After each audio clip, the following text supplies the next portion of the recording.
Halo semuanya, selamat datang di channel yang tidak layak untuk dihina ini. Sebelum kita mulai, atur posisi santainya, bakar rokoknya, seruput kopinya, dan mari kita berhayal.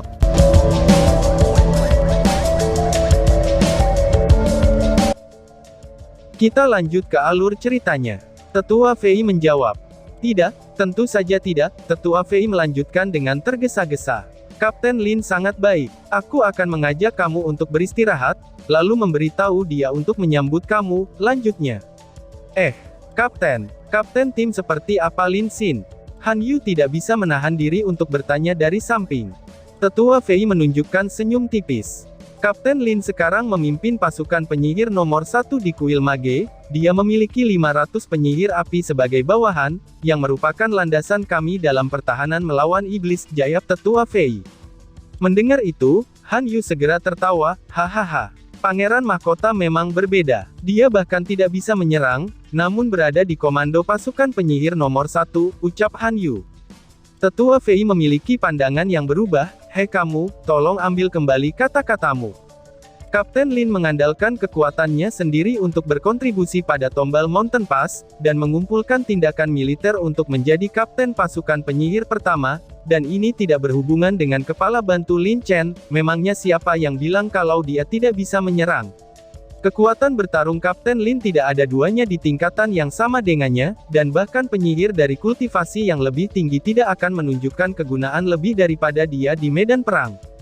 Han Yu menatap kosong, lalu tertawa sebelum berkata, "Apakah kamu pikir aku tidak mengerti dia daripada kamu? Kami dari regu perburuan iblis yang sama. Sejak kapan dia bisa menggunakan sihir ofensif?" ucap Han Yu. Tetua Fei sangat terkejut. "Apakah kamu sebenarnya berasal dari pasukan pemburu iblis yang sama dengan Kapten Lin?" "Tapi, sihir ofensif Kapten Lin benar-benar sangat kuat," balas Tetua Fei. Han Yu tidak terus berselisih, dan menunjukkan senyum tipis. "Mungkin benar, aku belum bertemu dengannya cukup lama. Mungkin dia benar-benar belajar dengan susah payah." "Kami ingin tahu, kapan kami bisa bertemu?" tanya Han Yu. Kuil Mage adalah istana yang sangat besar. Dari bangunan ini, orang bisa melihat kekayaan Kuil Mage. Kuil mereka dibangun di 6 lantai, dan bangunan besar ini adalah yang tertinggi di seluruh Kuil Mage. Lantai pertamanya saja, tingginya lebih dari 20 meter dengan keanggunan sederhana. Di atas lantai pertama, adalah bentuk besar bintang Daud. Di tengahnya diwakili bola ajaib dari semua jenis elemen, dan mengelilingi bintang berujung 6. Ini harus menjadi arai ajaib yang luar biasa. Setelah memasuki Kuil Mage, aula raksasa bisa terlihat. Kubah tinggi ini didekorasi dengan indah, mewah, namun tidak berlebihan. Simbol para penyihir bisa dilihat di mana-mana, dan di sekitar dinding ada simbol peri yang padat. Setelah masuk, seseorang bisa merasakan fluktuasi esensi sihir yang lebih padat daripada di luar. Tetapi karena unsur-unsurnya benar-benar heterogen, itu terlihat agak sangat kacau. Namun, esensi sihir lengket ini mengeluarkan perasaan terkejut. Bahkan orang biasa dapat mengetahuinya pada saat kedatangannya, bahwa udara di sana tampak berbeda dari tempat lain. Di bagian dalam ada 6 patung besar, 2 yang paling dalam berwarna keemasan dan hitam, 4 di luarnya berwarna biru, merah, kuning, dan hijau. Keenam patung ini semuanya memiliki bentuk yang berbeda, dan di antara yang lainnya, yang berwarna keemasan dan biru adalah sosok perempuan, sedangkan 4 lainnya adalah sosok laki-laki. Keenam patung ini adalah representasi dari 6 dewa cahaya yang dipercayai oleh Kuil Mage, yang mewakili air, api, tanah, angin, cahaya, dan kegelapan. Penyihir ini memiliki atribut yang berbeda, yang tidak terbatas hanya pada 6 elemen, tetapi juga elemen turunan seperti petir atau es. Tetapi di dunia para penyihir, diyakini bahwa semua elemen menggunakan ke-6 elemen besar ini sebagai landasan. Oleh karena itu, ke-6 elemen dasar ini adalah akar dari segalanya, dan para dewa cahaya adalah dewa tertinggi yang dapat mereka percayai. Kelompok Long Hao Shen tahu tentang standar Kuil Mage, dan ketika mereka melangkah maju, masing-masing membungkuk di depan mereka. Tepat pada saat itu, sebuah pemandangan fantastis muncul. Patung batin Dewi Cahaya tiba-tiba bersinar dan menyebarkan cahaya keemasan lembut. Tetua Fei sangat terkejut. Sebenarnya, 6 patung unsur ini tidak diatur di sana secara acak, tetapi mukjizat yang tersisa di dunia ini oleh 6 dewa cahaya yang sebenarnya. Para tetua kuil mage secara ajaib berhasil mengumpulkan patung para dewa ini bersama-sama ke kuil mage. Dan sebenarnya, formasi pertahanan yang kuat dari Tombal Mountain Pass sebenarnya menggunakan 6 pahatan ini sebagai intinya. Orang bisa mengatakan, bahwa jika mereka disatukan, 6 pahatan ini seperti alat ilahi multielemental, dan harta paling berharga dari kuil mage. Pada saat ini, perwakilan patung untuk Dewi Cahaya menyala dengan sinar keemasan, yang menyiratkan bahwa beberapa kekuatan yang berasal dari sumber yang umum telah merangsang itu. Tapi tetua Fei tetap mengawasi mereka bertiga selama ini, dan mereka jelas tidak melakukan apapun sebelumnya. Bagaimana ini bisa terjadi? Pikir tetua Fei. Saat tetua Fei masih berdiri di belakang mereka dengan tercengang, cahaya lembut yang dipancarkan oleh patung Dewi Cahaya secara bertahap berkumpul bersama, dan berubah menjadi pilar cahaya emas yang mengelilingi tubuh Long Hao Shen. Cahaya oranye yang dilepaskan oleh Golden Foundation Armor-nya kemudian menjadi lebih menyilaukan. Mereka bukan satu-satunya orang yang hadir di aula ini. Yang lain juga hadir, dan setelah melihat keajaiban ini dari patung Dewi Cahaya, Hao Shen segera menjadi fokus perhatian dari seluruh pengunjung. Long Hao Shen juga tidak mengharapkan hal seperti itu terjadi. Dikelilingi oleh cahaya lembut itu, esensi cahaya hangat bergerak dan berputar-putar di tubuhnya, lalu mengikatnya dengan cara yang tak terlukiskan. Dalam pengertiannya, patung itu muncul seperti seorang ibu yang menghibur anaknya. Itu bukan tentang menguatkannya, tetapi menenangkan dan menghibur hati dan jiwanya. Esensi cahaya yang dipancarkan oleh Dewi Cahaya tidak memancarkan sedikit pun fluktuasi energi spiritual, tetapi terasa sangat murni. Hati Long Hao Shen dibersihkan sekali lagi, sama seperti waktu dengan siput ilahi matahari dan bulan. Ini adalah kesempatan baik yang sangat jarang terlihat. Energi spiritual dapat ditumbuhkan melalui penanaman terus-menerus, tetapi membersihkan bagian dalam seseorang jauh lebih sulit. Seseorang membutuhkan waktu yang lama dan tenang, untuk berkultivasi dengan stabil. Dan untuk Long Hao Shen yang sebagai Sion of Light, persepsi esensi cahaya meningkat dengan kemurnian hatinya. Baik itu pada saat kultivasi atau menggunakan kemampuannya, efeknya akan tumbuh lebih kuat. Cahaya yang keluar dari patung Dewi Cahaya tidak dipancarkan terlalu lama, hanya dalam 10 tarikan napas saja sebelum menghilang, dan membiarkan semuanya kembali seperti biasa. Tetapi dalam rentang waktu yang singkat ini, lebih dari 10 penyihir di aula kuil mage ternganga, dan menonton pemandangan ini dengan ekspresi kaget. Melihat cahaya keemasan menghilang, tetua Fei itu tidak bisa membantu, tetapi melangkah di samping Long Hao Shen, dan bertanya dengan bersemangat. Yang mulia kepala kesatria suci yang terhormat, apa yang baru saja kamu lakukan? Ini tidak bisa dipercaya, tanya tetua Fei. Long Hao Shen yang baru saja bangun dari mandi dengan esensi cahaya, menggelengkan kepalanya dan menjawab. Aku belum melakukan apa-apa. Segalanya tampak terjadi secara alami, jawab Long Hao Shen, lalu Long Hao Shen bertanya. Apakah ini fenomena yang luar biasa? Tetua Fei menjawab tanpa ragu. Tentu saja ini luar biasa. Terakhir kali keajaiban seperti itu terjadi dengan patung cahaya, itu ketika kepala kuil berhasil dengan peran ini.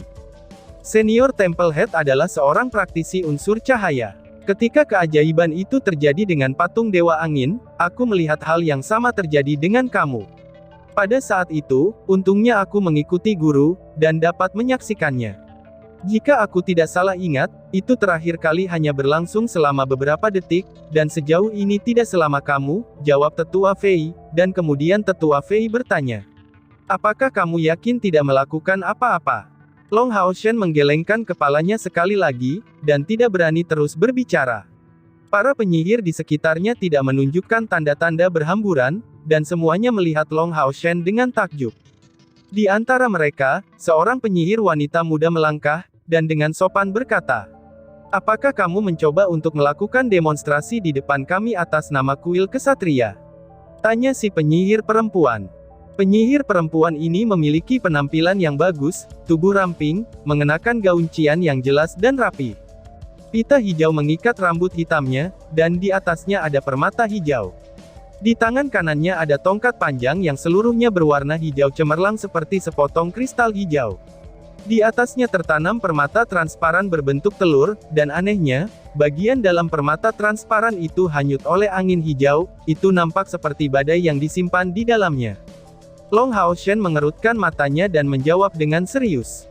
6 kuil besar adalah sebuah keluarga, dan juga milik aliansi kuil yang sama.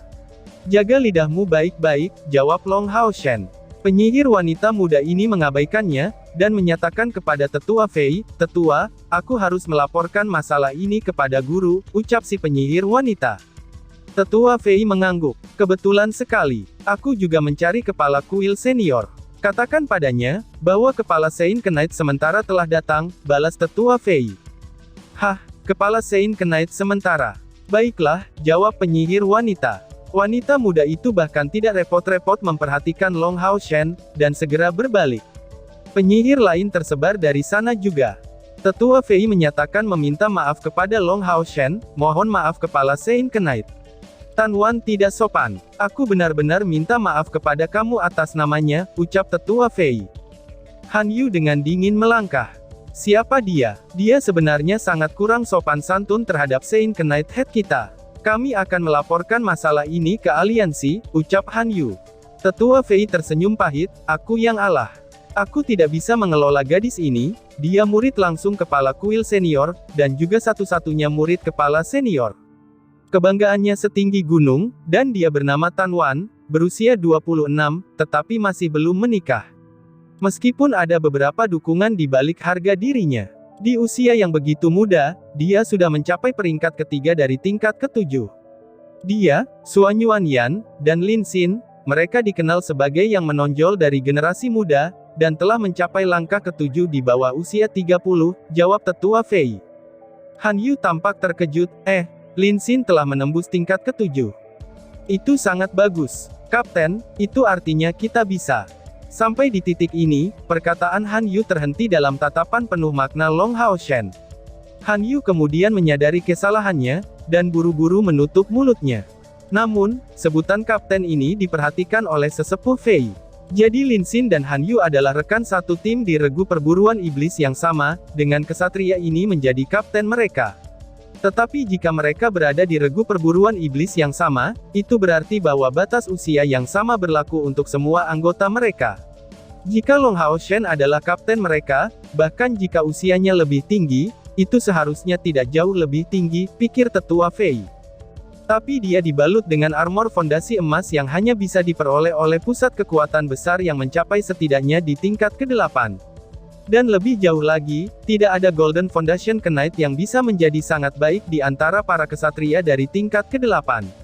Beberapa kesatria suci dari tingkat ke-9 bahkan tidak memiliki kualifikasi seperti itu. Seharusnya benar-benar mustahil bagi seseorang yang seusia dengan Han Yu atau Lin Xin untuk menjadi kesatria Yayasan Emas, atau setidaknya, Tetua Fei berpikir seperti itu. Dia benar-benar tidak percaya, bahwa jenius seperti itu ternyata ada. Selanjutnya, kesatria Golden Foundation ini berstatus profesional Saint Knight Head, yang mengenakan Golden Foundation Armor dari tingkat epic, yang berarti bahwa ia harus berada di antara kekuatan besar dengan status Golden Foundation Knight. Dan kontribusi yang cukup tinggi diperlukan untuk mendapatkan kehormatan seperti itu. Saint Knight dari generasi sebelumnya, Han Qian, adalah kepala kuil untuk kuil Knight, dan juga menjadi juru bicara kepala aliansi Yang Haohan. Namun, Tetua Fei tidak menanyakan hal ini. Untuk satu alasan, statusnya tidak bisa dibandingkan dengan Long Haoshen, dan juga, mengungkapkan rahasia orang lain adalah tidak sopan. Elemen cahaya Long Haoshen adalah jaminannya, bahwa dia tidak bisa menjadi sesuatu seperti pengkhianat yang belum diketahui. Di bawah pimpinan tetua ini, kelompok Long Haoshen dibawa ke lantai 2 kuil mage, dan memiliki 3 kamar terpisah yang diatur untuk mereka. Mereka bertiga dapat dianggap telah melalui kesulitan dalam perjalanan, dan membuat diri mereka rapi sebelum memiliki beberapa makanan yang dikirim oleh kuil mage, dan akhirnya mereka bertiga berkumpul di kamar Haoshen. Kuil mage sepertinya tidak ramah dengan kita, kata Long Haoshen sambil tersenyum. Han Yu dengan sedih menjawab, bukan hanya tidak ramah, ini praktis permusuhan, balas Han Yu. Long Haoshen mengerutkan alisnya, dan ekspresi serius muncul di wajahnya. Aku tidak menyangka, hubungan antara kuil mage dan kuil kesatria kita sudah menjadi sangat tegang. Pada tingkat ini, itu akan berakhir sebagai masalah besar di masa depan. Jika semuanya seperti itu dengan musuh yang kuat di depan pintu kami, aku khawatir, Jika semuanya tetap seperti itu setelah perang berakhir, aliansi akan runtuh bahkan tanpa perlu iblis untuk menyerang kita, ucap Long Hao Shen. Han Yu mengangguk. Kontradiksi kami dengan kuil mage sudah sangat buruk sejak lama. Hampir setiap kali kontes peringkat kuil berlangsung, dua kuil ini adalah yang ada di kompetisi. Kami telah mendorong kuil mage begitu lama, sehingga agak aneh melihat mereka senang tentang itu. Meskipun seolah-olah mereka tidak dapat menentang kita dalam semua aspek, setidaknya hubungan kita jelas-jelas agak tidak baik, ucap Han Yu. Long Hao Shen berkata, baiklah, kita lanjutkan pembahasan ini setelah Lin Xin datang. Dari apa yang dikatakan Tetua Fei, status Lin Xin di kuil mage tidaklah rendah. Aku berharap dia bisa melayani sebagai mediator, ucap Long Hao Shen. Saat mereka berbicara, sebuah suara hormat terdengar dari luar. Kepala senior Sein Knight, kepala kuil menanyakanmu, teriak seseorang dari luar kamar. Mereka bertiga saling bertatap muka, lalu berdiri bersama. Di luar pintu, seorang penyihir muda berdiri dan menunggu. Setelah melihat Long Hao Shen, dia segera membuat isyarat undangan kepadanya. Ketika CR dan Han Yu hendak mengikutinya, penyihir itu menghentikan mereka. Maaf, tapi kepala kuil hanya ingin bertemu kepala Sein Knight saja, ucap si penyihir. Han Yu yang awalnya memiliki banyak emosi yang terpendam, ia segera hendak menyala, tetapi Long Hao Shen menoleh, dan membuat gerakan untuk menekan kemarahan Han Yu. Silakan kembali ke kamarmu sendiri. Aku akan kembali dengan cepat. Mungkin Lin Xin akan ada di sana sebentar lagi, ucap si penyihir. Long Hao Shen mengikuti penyihir yang datang untuknya ke lantai atas kuil mage. Pintu masuk ke lantai atas adalah gerbang yang tingginya lebih dari 3 meter. Melewati gerbang ini, Long Hao Shen segera terkejut. Di belakang pintu gerbang itu ada ruang yang sangat luas, setidaknya jauh lebih besar dari bentuk luar kuil mage. Dan lebih jauh lagi, esensi sihir bahkan lebih kental dan murni. Aula besar meluas lebih dari beberapa ratus meter, yang dikelilingi oleh beberapa pintu geser dengan bintang Daud ajaib di tengah aula. Penyihir muda itu membawanya ke depan bintang berujung 6, dan kemudian berbicara. Silakan melangkah ke susunan sihir. Itu akan memungkinkan kamu untuk memasuki kantor senior kepala kuil, ucap si penyihir. Long Hao Shen bertanya dengan penuh rasa ingin tahu, lantai ini tempat untuk apa, tanik Long Hao Shen. Setiap kamar di sini adalah lapangan pelatihan, dan beberapa di antaranya adalah tempat tinggal untuk penyihir kelas tinggi. Hanya senior dari peringkat Sein Magic Tutor ke atas yang diizinkan tinggal di sini, jawab si penyihir. Long Hao Shen melihat kebanggaan yang tak terselubung di mata mage muda ini. Dia tidak mengekspresikan dirinya tentang masalah ini, dan kemudian melangkah maju untuk melangkah ke bintang berujung 6 itu. Dalam sekejap cahaya, dia segera muncul sendiri di ruang kosong. Lingkungan di sekitarnya, itu dipenuhi pancaran air, api, tanah, angin, cahaya, dan elemen kegelapan yang menyerang indranya. Dengan hanya mengandalkan penglihatannya, seseorang tidak bisa melewati pancaran yang bengkok ini. Long Hao Shen melepaskan kekuatan mentalnya, dan samar-samar merasakan, bahwa ini tampaknya menjadi ruang spasial pribadi yang hanya koneksi samar dengan dunia asli mereka. Kekuatan mental yang sangat kuat. Jika Sein Knight Head bersedia menjadi penyihir, dia pasti akan mengejutkan dunia, ucap seseorang. Sebuah suara tua terdengar, dan pancaran melingkar di sekitarnya berubah sebelum seorang lelaki tua mengenakan senyum muncul di depan Long Hao Shen, saat pemandangan ilusi di sekitarnya tampak mengambil bentuk yang nyata. Pria tua ini mengenakan gaun xian, tapi pakaiannya tampaknya tidak membawa sedikit pun fluktuasi unsur. Dia juga tidak memiliki tongkat di lengannya, dan dia sekali lagi tampak seperti orang tua yang normal. Dengan tubuh yang tidak tinggi dan pinggang yang tidak kecil, wajahnya yang gemuk tersenyum dan membuatnya terlihat sangat baik. Di samping tetua tersebut, adalah sosok penyihir elemen angin yang Long Hao Shen telah temui sebelumnya, dan saat ini mengawasinya dengan tatapan waspada. Salam, Kepala Kuil Li. Aku adalah Sein Knight sementara yang mewakili kuil Kesatria Emas ke-12. Kepala kuil Kesatria kami telah menyiapkan surat buatan tangannya sendiri untuk kamu, ucap Long Hao Shen. Setelah mengatakan itu, ia sedikit membungkuk dan memberi hormat kepada Temple Head Li. Kepala kuil mage yang gemuk ini bernama Li Zhengzi, namanya terdengar kasar, tetapi dianggap sebagai salah satu yang paling terkemuka di aliansi dalam hal kekuatan. Jangan menilai dia terlalu dini berdasarkan penampilan luar dan sifatnya yang baik. Pada kenyataannya, dia adalah salah satu dari kelompok kekuatan elit aliansi yang kejam dan brutal. Kembali pada hari itu, ia pernah menembus dalam-dalam di perbatasan iblis, dan sepenuhnya menggunakan mantra terlarang di 6 provinsi iblis serta membuat marah Kaisar Dewa Iblis, yang mengirim Moon Demon God Agares untuk mengejarnya. Karena ini terjadi di sisi yang jauh dari negara iblis, hasil pertempuran ini tidak dipahami dengan baik.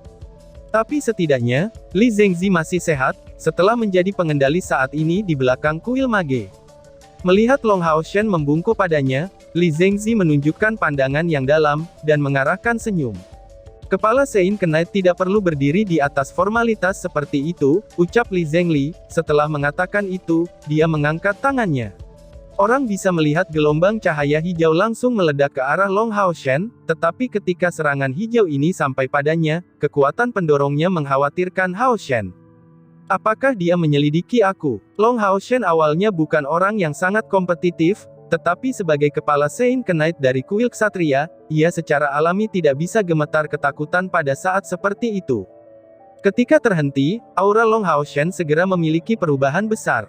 Lapisan tipis warna emas memanjang dari Golden Foundation Armor, dan suara dengung ringan segera terdengar. Adegan fantastis pun segera mengikuti, cahaya hijau itu mendorong tubuhnya dengan kekuatan penuh ketika tiba, tetapi ketika cahaya keemasan ini menyelimuti sekeliling Long Haoshen, ia bertemu dengan serangan benturan ini, dan bergema dengan serangan cahaya hijau, lalu membuat pemandangan yang mempesona. Penyihir perempuan Tan Wan yang berdiri di samping tetua membuka matanya lebar-lebar. Ini adalah pertama kalinya dia melihat seseorang menggunakan metode seperti itu untuk menghilangkan penyelidikan gurunya. Meskipun Long Haoshen adalah kesatria elemen cahaya, dia merasakan seolah-olah Long Haoshen telah dengan sempurna mengasimilasi rahasia energi spiritual unsur angin yang dilepaskan oleh Li Zengzi. Keduanya saling berhadapan dengan tatapan yang sama sekali berbeda, karena energi spiritual Li Zengzi jelas tidak berhasil mengguncangnya sedikit pun. Bagus sekali, ucap Li Zengzi memuji. Setenang gunung, berdiri berjaga-jaga, energi spiritual disiapkan setiap saat. Jika aku tidak salah, kemampuan kamu ini, kepala Sein Knight, harusnya diciptakan sendiri, dan membuat kekuatan elemen kamu sendiri beresonansi untuk mencapai frekuensi yang sama dengan energi spiritual unsur angin aku. Bahkan aku tidak punya cara, untuk menggabungkan energi spiritual aku dengan kemampuan lain di bawah premis seperti itu. Tetapi aku terkejut melihatnya, bahwa kemampuan kamu ini terintegrasi sempurna ke dalam obstruksi ilahi, dan menggunakan tubuh kamu sendiri sebagai bahan bakar. Kejutan yang luar biasa. Sepertinya kuil kesatria telah menemukan kekuatan besar lain, aku sangat iri. Ucap Li Zengli. Long Haoshen dengan hormat menjawab. Kepala kuil Li melebih-lebihkan. Kekuatan kamu seluas samudera. Aku hanyalah kapal yang kesepian jika dibandingkan denganmu, balas Long Haoshen. Kata-kata yang keluar dari Long Haoshen ini murni dan tulus. Meskipun ia telah menggunakan kemampuan riak cahaya yang berevolusi untuk melawan goncangan energi spiritual Li Zengzi, energi spiritual itu langsung merendamnya seperti lautan luas, sesuatu yang hanya bisa ia capai sendiri dengan menggunakan kemampuan guncangan yang sangat kuat. Li Zengzi tertawa terbahak-bahak, hahaha. Ayo, dan biarkan aku melihat surat yang ditulis Old Long, ucap Li Zengli. Setelah mengatakan itu, dia melambaikan tangannya ke arah Long Haoshen, lalu cahaya hijau berubah menjadi tali kemudian dengan ringan menggulirkan gulungan di tangan Haoshen. Saat bergerak perlahan, gulungan itu terbang ke arahnya. Ini adalah pengetahuan yang sangat indah. Meskipun ia menggunakan sangat sedikit energi spiritual, semua itu melingkar seperti ular, dan tanpa sedikit pun kebocoran yang dangkal. Ini pada dasarnya adalah kontrol tingkat master energi spiritual. Long Haoshen belum pernah melihat kontrol yang begitu indah dalam hidupnya. Saat pahala mengikuti ketenaran, kepala kuil ini memberinya perasaan kedalaman yang tak terduga. Li Zengzi mengarahkan tangannya ke gulungan itu. Tanpa perlu baginya untuk memperhatikan metode membuka gulungan ini yang digambarkan oleh Long Haoshen, gulungan itu menyebar di tangannya. Jangan meremehkan tindakan kecil ini, tindakan yang tampak sederhana memecah arai ajaib di sekitar gulungan sihir. Bagaimanapun juga, ini adalah gulungan sihir yang dibuat oleh Divine Knight Long Tianying. Selanjutnya, Long Haoshen jelas bisa merasakan dengan jelas, bahwa Li Zhengli ingin pamer dengan sengajanya. Dia secara alami dapat menggunakan energi spiritualnya sendiri untuk mengurus hal-hal sehari-hari, dan membuat alasan untuk meringankan karena berat badannya yang dapat dimengerti. Energi spiritualnya dapat membantunya dalam hampir semua masalah, karena itu, tubuhnya tidak banyak bergerak, dan secara alami akan menimbun lemak. Kegemukan ini sangat alami. Dan tiba-tiba saja bersambung. Sekian dan terima kasih banyak.